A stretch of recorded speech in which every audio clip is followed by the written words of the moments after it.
فمن بدله بعدما سمعه فإنما إثمه على الذين يبدلونه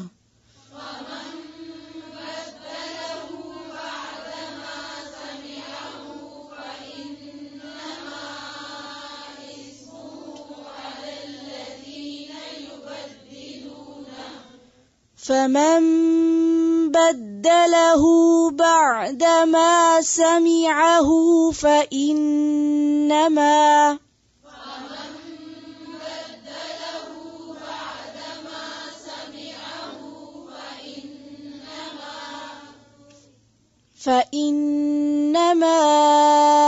إثمه على الذين يبدلونه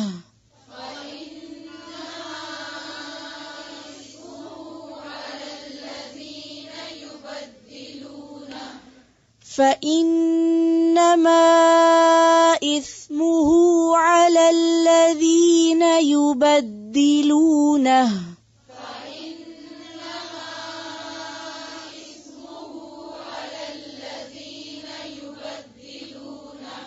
إن الله سميع عليم.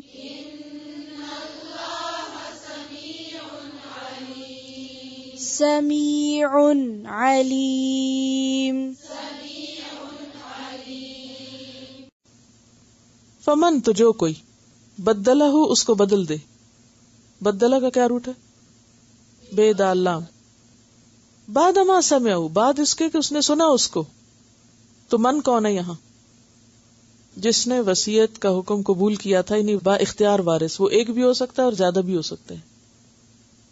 با اختیار وارث لکھ لیں اس کے نیچے، من کے نیچے با اختیار وارث. بعد ما سمعه بعد اس کے کہ انہوں نے سنا اس کو. فإنما تو بے شک اسمہ اس کا گناہ علی الذین ان لوگوں پر ہے یبدلونہ جو بدلیں اس کو. ان اللہ سمیع علیم بے شک اللہ تعالیٰ سننے والا ہے، جاننے والا ہے. فمن بدلہ تو جو اس کو بدلے، یعنی جو با اختیار وارث ہے. بعد ما سمعہ اس کے بعد کہ اس نے سنا تھا اس کو. یعنی اس سے یہ بھی پتہ چلتا ہے کہ اگر لکھی ہوئی نہ بھی ہو، کسی نے زبانی بولی ہو اور سننے والے نے سنی ہو، تو بھی ویسی پابندی ہوگی جیسے لکھ کے پابندی ہوگی. تو جس نے اس کو بدل دیا اس کے بعد کہ اس کو سن لیا، فإنما اسمہ علی الذین یبدلونہ تو گناہگار کون ہوں گے؟ جو بدلیں گے اس کو. تو اس سے پتہ چلتا ہے کہ وصیت کا ایک احترام ہے، کیا کہ اس کو پورا کیا جائے، وصیت کرنے والے کی خواہش کا احترام کیا جائے. ان اللہ سمیع علیم بے شک اللہ تعالیٰ اس کو سننے والا ہے، جاننے والا ہے. فمن خاف من موص جنفا او اثما فاصلح بینہم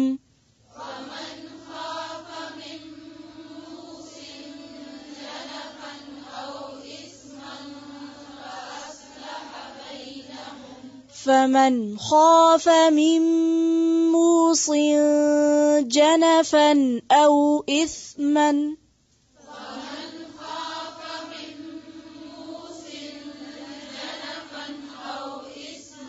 من موص جنفا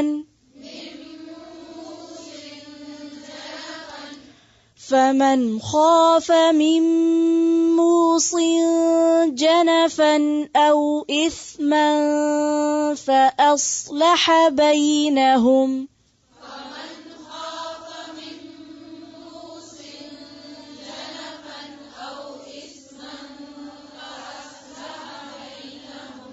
فأصلح بينهم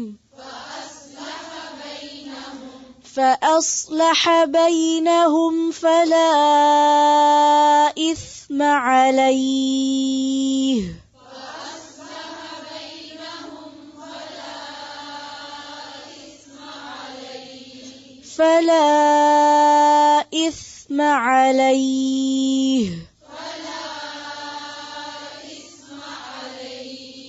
إن اللہ غفور رحیم.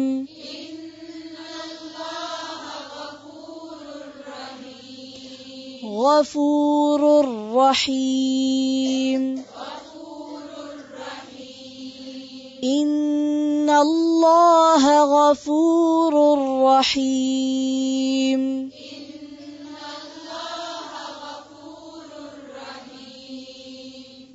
غفور الرحیم.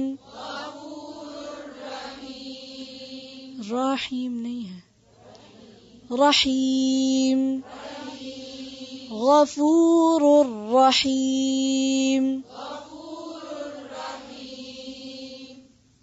پھر سے پڑھیں، ان اللہ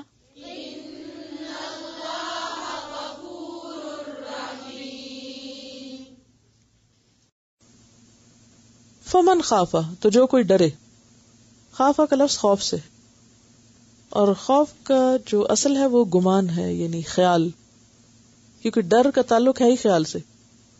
آپ کا خیال نہ ہو ڈرنے کا تو آپ نہیں ڈریں گے، اور ڈرنے لگ جائیں تو بیٹھے بیٹھے اگر آپ کو یہ خیال آ جائے اس وقت کہ چھت گرنے والی ہے تو آپ کے ہاتھ کانپنے لگیں گے بیٹھے بیٹھے. تو حالانکہ چھت کو تو کچھ بھی نہیں ہے، الحمدللہ اللہ بچا کے رکھے. لیکن ویسے ہی میں ایک بتا رہی ہوں کہ اگر بیٹھے ہوئے بازو کا پنکھا چل رہا تو انسان کیا سوچتا ہے؟ تو اس کا تعلق کس چیز سے ہے؟ خیال سے. آپ کا خیال آنے لگتا ہے ادھر، دھیان بے وجہ خیال آنے لگتا ہے، کیا پتا یہاں یہ نہ ہو جائے، کیا پتا وہ نہ ہو جائے. تو خوف کا لفظی معنی کیا ہے؟ اندیشہ، خیال، گمان. اصل میں معنی خوف کا ڈرنا نہیں ہے، اصل میں خیال کرنا ہے، اندیشہ کرنا ہے، فکر کرنا ہے. اسی لیے آپ دیکھیں کہ آپ اپنے ذہن کو اگر مثبت رکھیں عام روزمرہ زندگی میں تو جیسے سوچتے ہیں ویسے ہونے لگتا ہے. مثلاً اگر آپ کہنا مجھے سبق نہیں یاد ہونا تو کیا ہوتا ہے؟ مشکل ہو جاتا ہے. اور اگر آپ کہنے کوئی مشکل نہیں انشاءاللہ ٹھیک ہو جائے گا تو آپ کی طبیعت اس کو ایکسپٹ کرنے لگتی ہے اور پھر وہ چیز آسان ہو جاتی. تو بہت سی چیزوں کا تعلق ہماری سوچ سے بھی ہوتا ہے.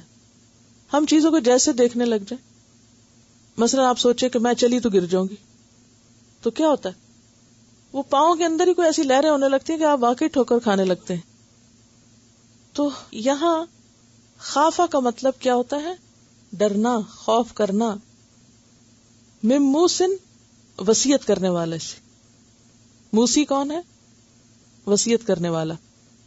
واو سواد یہ اس کا روٹ ہے. جنفن، جنف یجنف کا مطلب ہوتا ہے مائل ہونا، جانبداری کرنا، یعنی حق سے ہٹ کر ناحق کی طرف جھکنا. او اسمن، یا گناہ. اسم کا لفظی معنی ہوتا ہے پیچھے رہنا. آسمہ وہ اونٹنی جو تیز چل سکتی ہو مگر نہ چلے، پیچھے رہے. کوتاہی کا مفہوم ہے اصل میں. اسم گناہ کو کہتے ہیں، لیکن کون سا گناہ جو کوتاہی سے کرتا ہے انسان. ایک گناہ ہوتا ہے نا زیادتی سے کرتا ہے، اعتداء، اور ایک یہ ہے اسم گناہ جو کوتاہی سے کرتا ہے. فَأَصْلَحَ بَيْنَهُمْ، تو اصلاح کر دے ان کے درمیان. کس کے درمیان؟ کرنے والے اور جن کے حق میں کی جا رہی. فلا اسم علیہ، تو اس پر کوئی گناہ نہیں، پھر اس کی کوتاہی نہیں. ان اللہ غفور الرحیم، بے شک اللہ تعالی غفور الرحیم ہے. کس صورت میں وصیت کو تبدیل کر سکتے ہیں؟ فمن خافا، تو جس کو اندیشہ ہو، جو ڈرے، من موسن، وصیت کرنے والے سے. کس بات سے ڈرے؟ جنفن، حق تلفی کا، کہ وہ ایک ہی طرف مائل ہو رہا ہے. جنفا کا کیا معنی ہوتا ہے؟ ایک طرف جھک جانا، یعنی جانبداری کر رہا ہے. جانبداری کا کیا معنی ہوتا ہے؟ سائیڈ لے رہا ہے، یعنی کسی ایک کی سائیڈ لے کر اس کو زیادہ فائدہ دے رہا ہے، دوسرے کو نہیں. او اسمن، یا گناہ. کیا معنی؟